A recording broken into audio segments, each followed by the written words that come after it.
You broke my heart, Keychron. You broke my heart.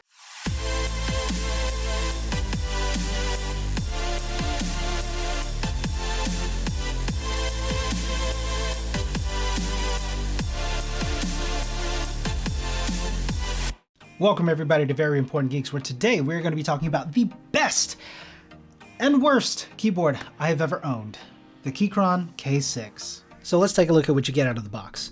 It comes with instructions, a metal keycap puller, an extra set of keycaps, a nicely braided right angle USB-C to USB-A cable, and of course the keyboard itself.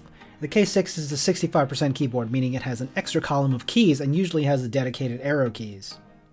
The keys themselves are going to be ABS with an OEM profile and an ANSI layout. The aluminum version of the keyboard is 24 ounces, so about as heavy as a venti frappuccino. The price goes from $69 for the white backlit version, all the way up to $99 for the RGB aluminum version. You get a choice of optical switches or Gateron mechanical in red, blue, or brown variants, as well as a hot swappable option that fit all MX-style SMD LED switches. Now, because this is a Bluetooth capable keyboard, it has a massive onboard battery at 4,000 milliamp hours, and that can go up to 240 hours with the backlight off or 72 hours with the RGB fully on.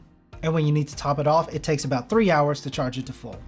The K6 comes with 2 sets of legs to allow it to go from completely flat to achieving a maximum 9-degree tilt.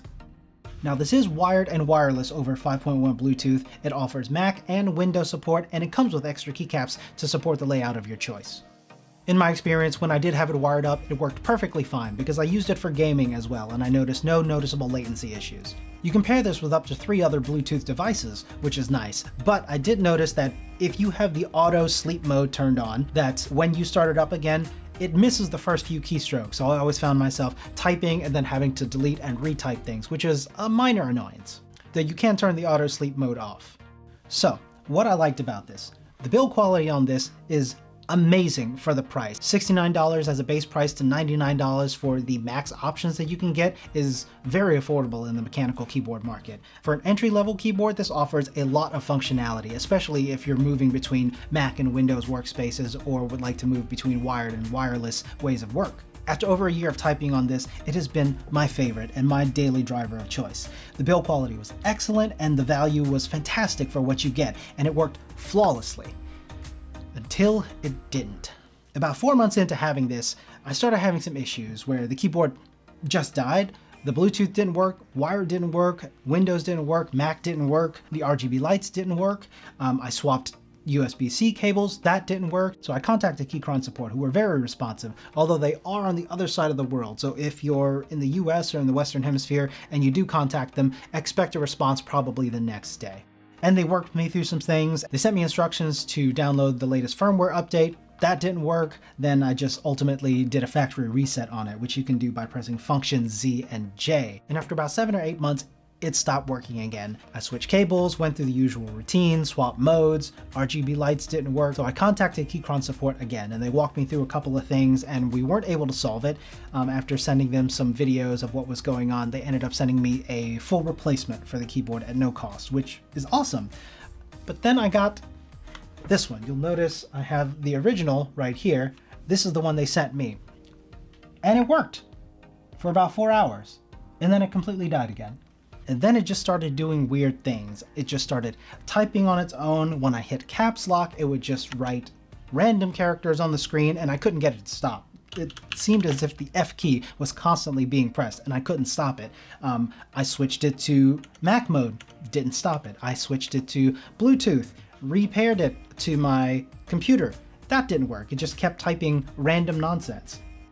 Then I turned it off completely, and it still kept typing. So I contacted Keychron support again, and they suggested it may be an issue with just the bezel being too tight and somehow impinging on the PCB, which is probably true. This is turned off right now, and when I flex it, you can see the RGB turning on. So I do think something is too tight, but they suggested that I take it apart, and these are some sort of hex screws that are so small, and I don't have that tool, and I don't feel like I should have to go buy a tool to troubleshoot my keyboard when I already paid for it. I should have gotten something that worked right out of the box. And it did for about 4 hours. So that is very disappointing. I want to very much to recommend this keyboard, and maybe I'm just unlucky. Maybe I'm the only one with this issue. Maybe I just got unlucky 3 times with 2 keyboards.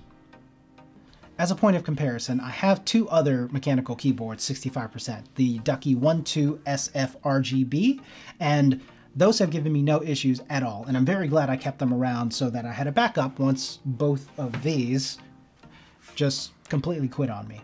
So, is this a good keyboard? If it worked consistently, I would recommend it to anybody. Maybe it's just me. You could try it out if you can afford to spend $99 on a maybe, but in the end, 3 issues on 2 keyboards over a year is just too much, and I just can't recommend this. Why can't you be good? Thank you guys again for checking out the review. I wanted so much to be an advocate for this keyboard because it solves so many of my problems, but the issues were just insurmountable and too much for too short a period of time that I just couldn't give it a good recommendation. Let me know in the comments if you have had any problems with Keychron. I hope you don't. I really, really hope that I was just an isolated incident and that you can have better products from them. So, as always, if you like the content, just drop a like and a sub. I'd really appreciate it. Until next time, geek out.